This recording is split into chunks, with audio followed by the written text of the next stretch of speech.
बाजा the story of wise man. शामिल बाजा एक चतुर व्यक्ति की कहानी। चंद्रपुर राज्य में विचित्रसेन नाम का एक राजा राज्य करता था। राजधानी से कुछ ही दूरी पर एक गांव था जहां पर वाद्य यंत्री अर्थात संगीत बैंड बाजा बजाने वाले कलाकार रहा करते थे। राजा विचित्रसेन संगीत में रुचि रखता था, इसलिए राज दरबार लगने पर अक्सर ये कलाकार मनोरंजन देने हेतु अपने वाद्य यंत्रों के साथ दरबार में पहुंचकर प्रस्तुति देते थे, मनोरंजन का कार्य करते थे।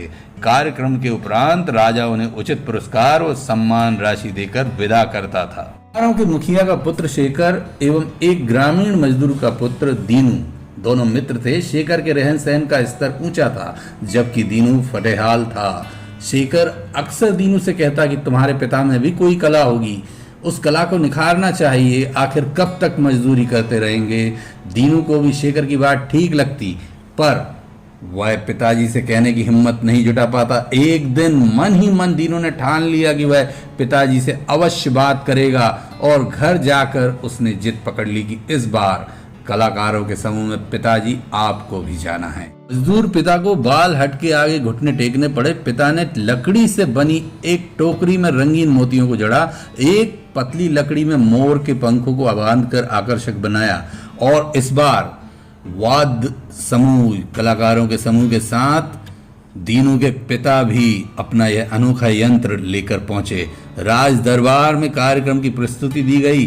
दीनू के पिता ने बहुत अनोखे अंदाज में झूम झूम कर अपने वाद्य यंत्र को सभी के साथ में बजाने का अभिनय किया, परंतु किसी को भी ऐसा मालूम नहीं था कि वाद्य यंत्र तो बजता ही नहीं है। राजा ने सभी कलाकारों को धनराशि दी, किंतु मंत्री को दीनू के पिता पर संदेह हुआ, शंका हुई। मंत्री ने उनसे वाद्य यंत्र का नाम पूछा और यह कैसे बजता है तथा केवल इसी वाद्य यंत्र की प्रस्तुति यानी इसी म्यूजिकल इंस्ट्रूमेंट की प्रस्तुति देने को कहा।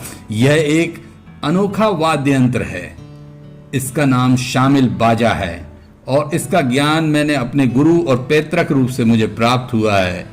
इस वाद्य यंत्र का नाम शामिल बाजा है, ऐसा दीनू के पिता ने कहा।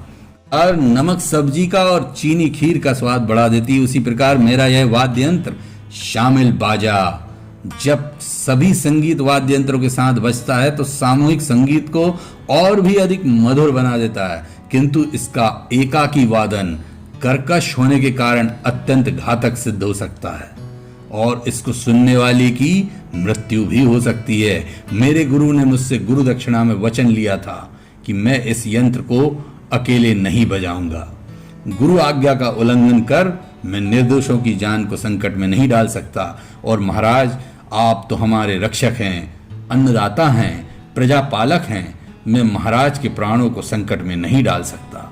इसलिए यदि आपको विश्वास ना हो तो आप मुझे प्राण दंड दे सकते हैं, मैं इसे सहर्ष स्वीकार कर लूंगा।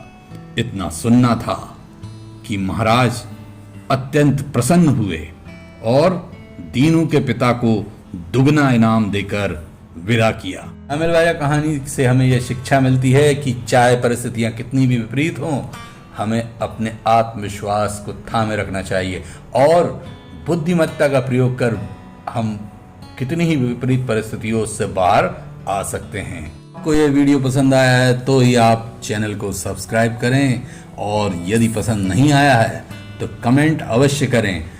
हम सुधार करते रहेंगे और एक न एक दिन आपके पसंदीदा चैनल की लिस्ट में अवश्य शामिल होंगे। इसी आशा के साथ मिलते हैं अगली कहानी में। नमस्कार।